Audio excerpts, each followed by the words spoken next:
Oh, hi. Hello. Welcome back, Forkers. All right. So today is the baguette recipe. Yum, yum, yum, yum, Turn yum. on the camera, a dog will drink. It's like when you hear a bell ring and Angel gets his wings, turn on that camera. But we and get to drink. He gets to drink. Everybody in the club getting tipsy. All right, so this recipe turns out so restaurant quality. Yeah. Restaurant / bakery quality.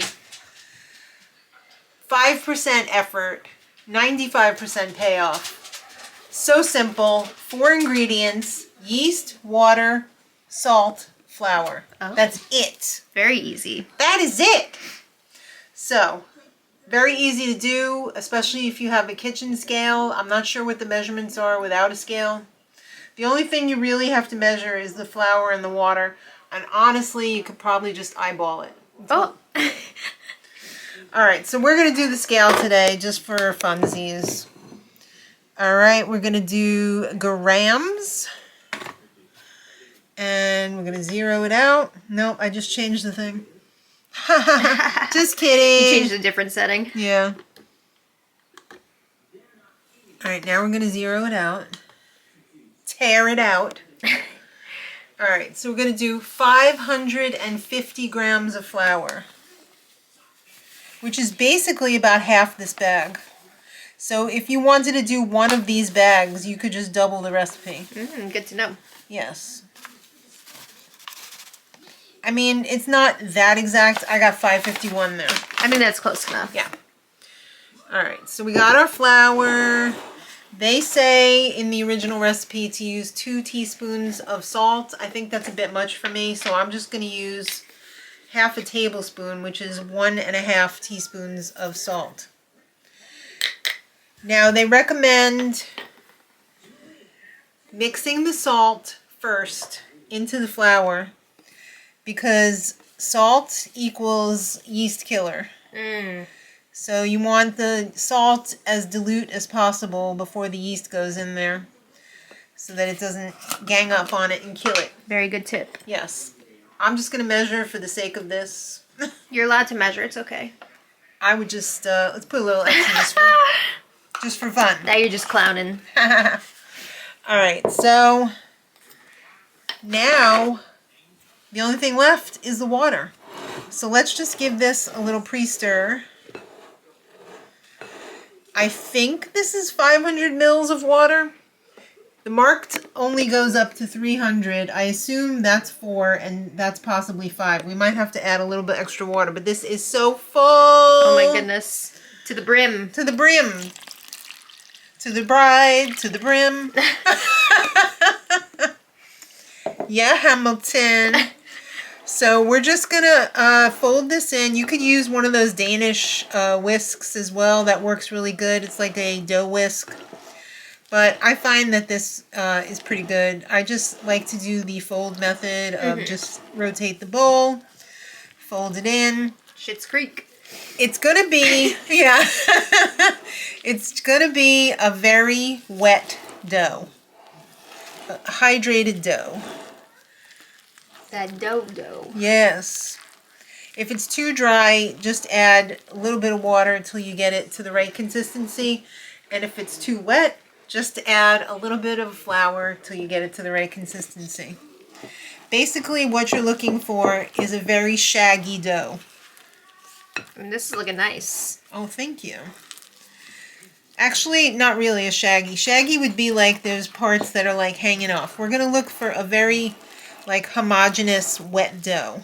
Like you wouldn't want to stick your hand in there because you're going to pull back dough. Gloopy. Yeah, it's goopy. Gloopy. Isn't that the Gwyneth Paltrow? Oh, it's goop. Goop. Goop.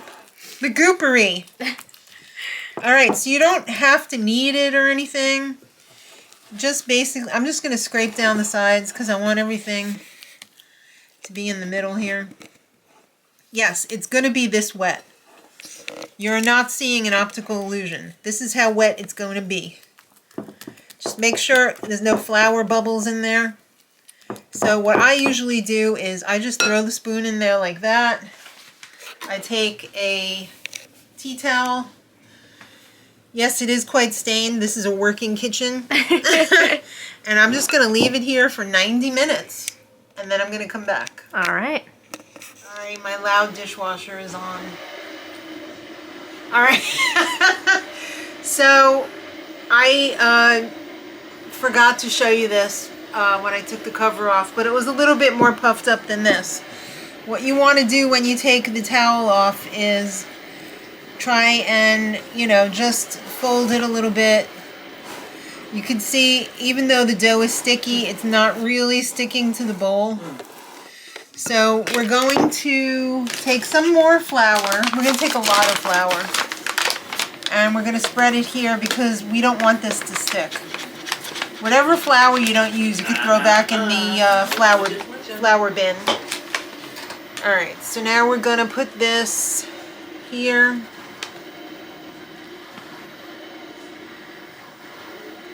Spread it out a little bit because we don't want it touching the paper that doesn't have the flour on it because it's going to stick to it.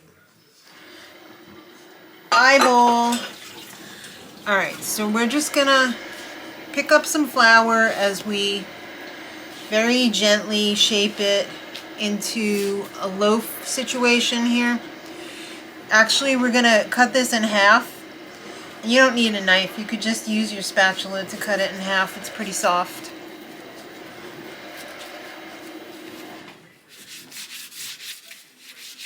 So we're going to stretch this out as much as we possibly can because we want some long loaves here. And it's very sticky, that's not touching the flour. And our goal is to twist it like that. Wherever it's sticky, just make sure you get some flour on it. Whoa. Yeah, whoa is right. So then we're going to transfer it to our baking sheet with some parchment paper. That looks really good. Where did the day go? I don't know. So we're going to do the same thing with this one. 7 o'clock p.m. Time to brush my teeth.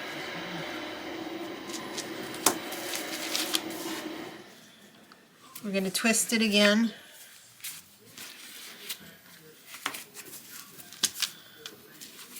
Twisting kind of helps make it a little bit longer too, because it's like when you wring out a towel, it gets longer.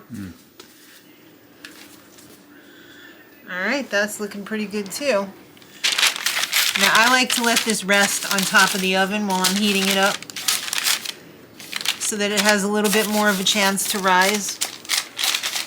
Try and make that as even as possible because you don't want a loaf that's like a snake that just ate something. It's got a big lump over here and it's got skinny mini over here.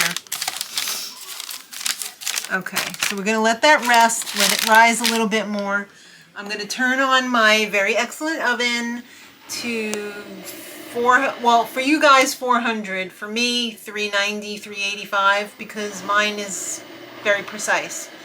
So this is going to go in when the oven comes to temperature. Don't put this in and let the oven come to temperature. It's got to be hot when it goes in, and it's going to go in for approximately 25 minutes.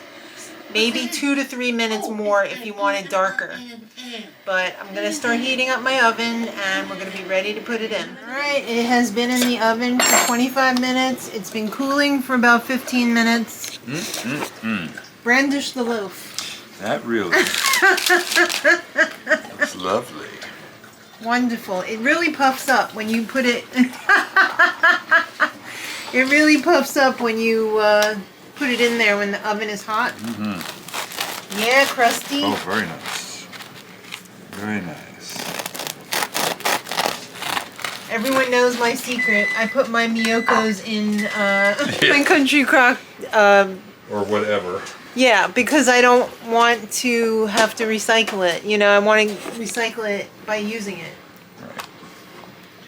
Because Plus, it's you just don't know if you put it in the recycle bin if it's actually going to get recycled. the sticks are kind of a pain in the... Excuse me, you're not having that. Yes, I am. You'll see. That looks lovely. It does. A lot of butter there. You For eat you? it. You eat it. Bowie said, I would like a little piece, Dad. Really good. Is it? Let's see. Yeah. Oh, here. Beautiful. Here. I hope you guys give it a try because Oh, it's so good. super, super simple. 4 ingredients. And one of them is water. And salt. So like, you really only gotta make sure you have the flour and the yeast.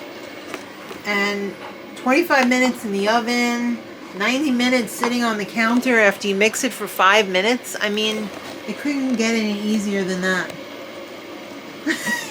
You can't stop eating it long enough to say anything. You'll want to eat it all Yeah. in one sitting.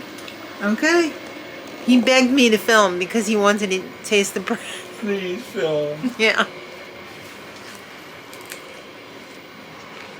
Mmm. Yeah. It's really good. Thanks for watching, everybody. We'll see you next week. And until then, much love.